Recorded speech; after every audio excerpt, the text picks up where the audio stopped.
Hi, everyone, and welcome to the HCD VidCast, episode 16 of our Curious Conversations. Today, we are talking about an interesting approach, very involved in traditional market research, but it's a more complicated approach, so it's a good one to discuss, conjoint analysis. And with that, I'm going to leap right into who we are, what we do. My name is Michelle Niedziela. I'm VP of Research and Innovation at HCD. And I'm joined as always by Kathryn and Ambroze. Kathryn. Hi, everybody. It's great to be back as always. We just want to give a warm welcome to both returning and new friends that are here. I am Kathryn Ambroze, the manager of Behavioral and Marketing Sciences with HCD. And Conjoint's really important market research tool to cover, so definitely looking forward to it. But first, I'll let Michelle share a little bit about our company. Sure. So, using something like Conjoint, we use it because we are a market research house.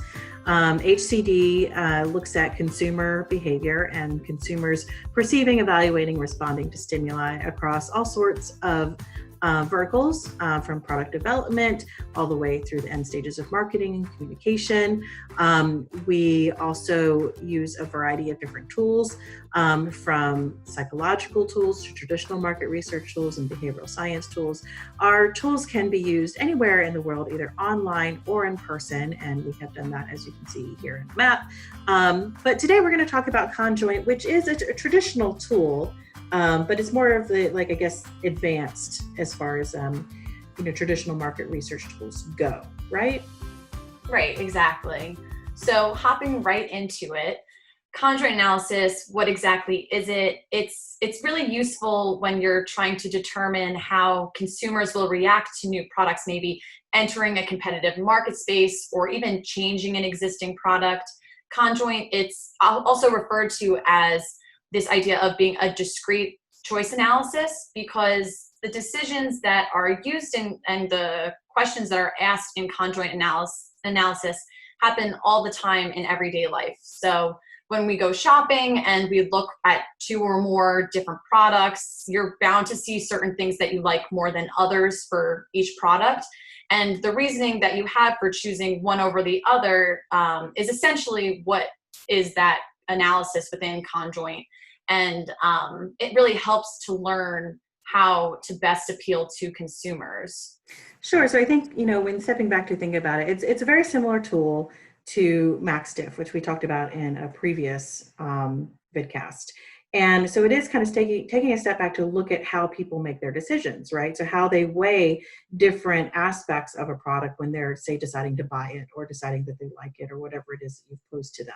So it's kind of like, do you want A or B? Do you want, Z or X? Exactly. And you go through that exercise anytime you're at a shelf, right? So you walk into a grocery store and you're looking at store brand pasta versus name brand pasta, right? And so you're comparing, okay, is, the quality different? The ingredients, are they the same? Like, which do I prefer? Is this packaging better?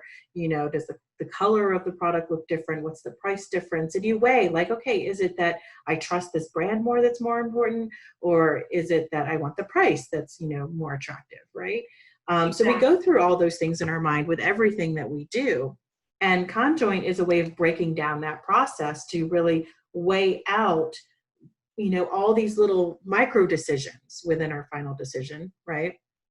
And then coming up with what the ideal really is. Yeah, exactly. And just to note for everyone that maybe is going to look into conjoint analysis, there are many, many different types of conjoint analysis, but usually in market research, they focus on choice-based conjoint analysis, and that's also referred to as CBD, but we're going to not use that term, the CBD term, because we don't want to confuse anybody. We are not talking about cannabis. Yes, exactly. Not today. But we are talking about basketball. Can you explain this a little bit to me, Michelle? Yes. So when Kathryn and I first started talking about conjoint as an approach, and also with MaxDiff as an approach, I started talking about it as like this decision tree, right? So you try to find out which is the winner. And at the time, and I think it was spring when we were talking about this, I had just filled out the bracket for the springtime. I guess this was probably last year because, we didn't have it this year. But, so I was like, oh, it's a lot like the NCAA brackets. Yeah. So it's like you make these little decisions and you have a winner for each one, right? And the winners get more narrow and more narrow until you have the ultimate product at the center that is the winner above all. Mm-hmm. That makes sense? Exactly. I mean, this is the perfect analogy. Yeah. So although basketball is not exactly market research, and the brackets that are involved in the tournament, the bracket tournaments, again, not market research, but I think the idea there kind of explains the decision tree that we go through all the time when we make decisions. But even more so, if you imagine that each one of these brackets, as you get more and more narrow, it has a score. Right. And so you get numerical values on like how much preference there might be for one over the other. So then you can actually create the perfect product based on this decision tree. Yeah, exactly. I think this is a great analogy, and I'm a big Duke fan, so I loved it even more at the time. And they do pretty well. So, Yeah. but me being, next to Philadelphia, we're Villanova. So Mm-hmm. I'm not going to make a comment now. All right. Moving off of basketball, because honestly, it's not market research, but it was good for this example. So let's dive more into the more consumer idea of decision making and what you're trying to get out of using an approach like Conjoint, figuring out the decision tree for products.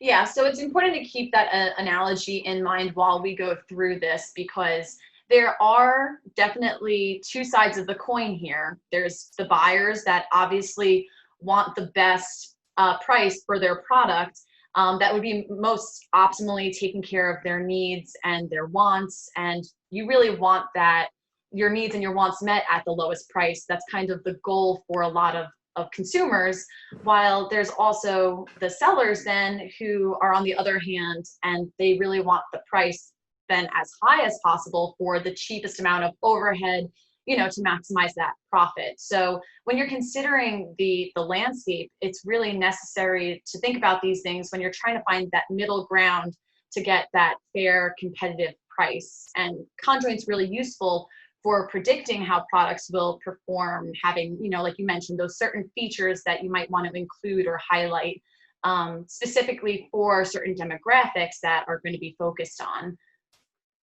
Yeah. And then, just to bring it a little further, if you're making the right combinations and the right features at the right price, it's really hard to find that balance. So conjoint analysis is useful to help with getting those key attributes that are really important and finding that balance again. It's actually the idea of keeping this consumer's utility in mind by really quantifying their preferences. And I think the prediction factor is a really big part of the utility of using the conjoint method, right? So trying to be able to predict what's going to happen in market is the big question mark for everybody when you have a new product or a new service that you're trying to bring up. So rather than lose, a ton of money after releasing something, everybody wants to know, is there a way to predict how something's going to perform in market? Exactly. And we don't have a crystal ball, but we have these tools to help us out. Right. The best they can. Yeah. Yes. So here we have just a very simple, simple broken down example of just the idea of conjoint. So like we have discussed, typically conjoint, it does involve a lot of features that people have to consider when they're making choices between two things. But we stripped it down a little bit for this example, so that way you could understand it from a little bit more of a simple approach. So here you see that there's features of competing plans at different prices, and it's to really get an understanding of both what the intent of the purchase is, as well as, like we said, the consumer preferences. So maybe it works best for you to have the cheaper plan, but you don't need as many gigabytes of data, or the unlimited calls is all your real focus is for this. So it really does depend, and it's a personal preference. That's what it comes down to. But by having all these different combinations of features that are shown, it'll give the estimates of preference scores. And you have the product features that will vary, and then eventually it helps to build the product's concept. So really what happens is participants just rank, and then they rate the product's concepts, which are considered, I guess you'd say, the dependent variable in this. And then from that, the responses will eventually tell the value of each feature. And that's really, how Conjoint works. It's over time. Every response you get is going to help to build that final value for each feature. Right, so this decision tree is pretty simple, and you can imagine it as a consumer.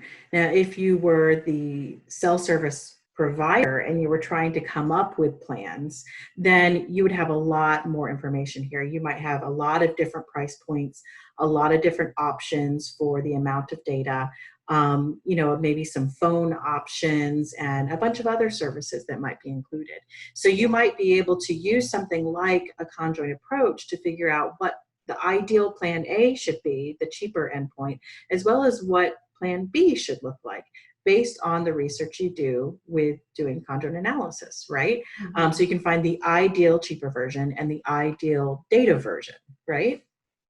Right, exactly. And so just this example, like we said, is a really simple example of what sometimes can be a daunting task to try to create this perfect product.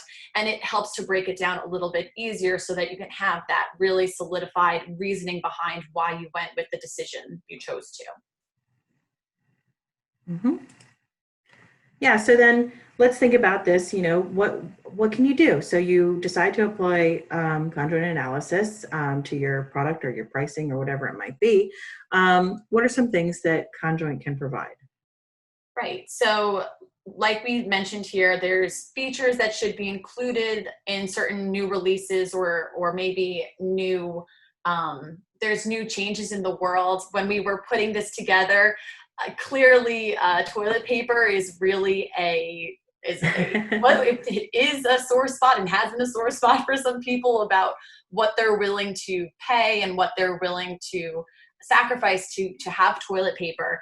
And so it's important for people maybe on the Charmin side and with the Charmin team to consider what features should be included to convince people to continue to purchase their product over maybe somebody else's product that might be a little bit cheaper, or there might be more supply of. So it's really that idea of there's this bundle of attributes that you're considering, and you want that bundle to really stand out amongst your competitors. So that's a really important thing to consider. And also, this goes to show if the expansion, if you add too many factors, if it'll actually hurt you. Maybe your target audience isn't really interested in having the softest, the softest toilet paper. They're more interested in having cheaper toilet paper or a larger abundance of rolls or something like that to give the perception of more toilet paper. Right. Like, when has something become a little too many choices sort of situation as well? Like, where should your money go in, expanding your product line? Mm-hmm. I think, you might want to envision the pasta sauce aisle, right? The number of options that there are for pasta sauce. And this has been studied actually extensively by food scientists and sensory people and food consumer research people.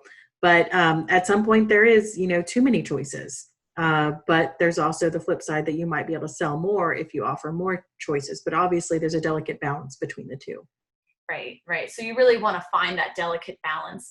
And just places where conjoint analysis could be really useful would be when you are considering your positioning in terms of, making new material and new communication measures. So that's something you can consider. We've discussed how pricing is really important, segmentation, maybe even like resource allocation, where you really want to put your focus into investing as a company.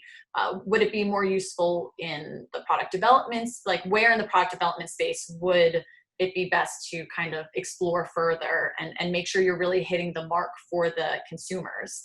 So it's looking at those trade-offs that the consumers prioritize. And that's really the core to the value in conjoint analysis. Right. Yeah. But it's a useful tool. And, if you want to go back and take a look at the max diff discussion that we also had, they are kind of like sisters, right? Yes. And so, one is good in one situation, one is better in another, but they are very much closely related. Yes. And so you have to make a decision on which tool fits Yeah, better. and there's definitely some advantages too, where you might prefer this over other traditional methods because respondents are choosing from a more realistic experience where they are going out there and doing these things. And you also avoid things like scale biases or maybe over or under exaggerating in a survey response. All of these things you can kind of sidestep by using conjoint analysis. So it helps. Yeah, it helps to have those multiple attributes all really looked at, and it's a more realistic idea of what the fuller picture looks like for the product. So yeah, especially if you can get enough people behind this, because to do conjoint or max diff, you do need a significant number of people. So in a lot of cases when clients have these types of questions that are listed out here on the screen, sometimes they might do qualitative approaches, and those qualitative approaches might only involve 20 people, right? But when you want to do conjoint or max diff, you need more like 75 or 100 people. Yeah, exactly. And I think that there is a lot of value to it, but you do have to be really cautious, like you said, with the sample size, because you want to make sure that what you're collecting is not just a bunch of outliers, Yeah. So it's but also your choice on tests can also depend on how many options you have, because if you don't have enough levels that you're testing, you also can't do conjoint, right? So you have to make sure that it's complicated enough to be able to do conjoint or max diff.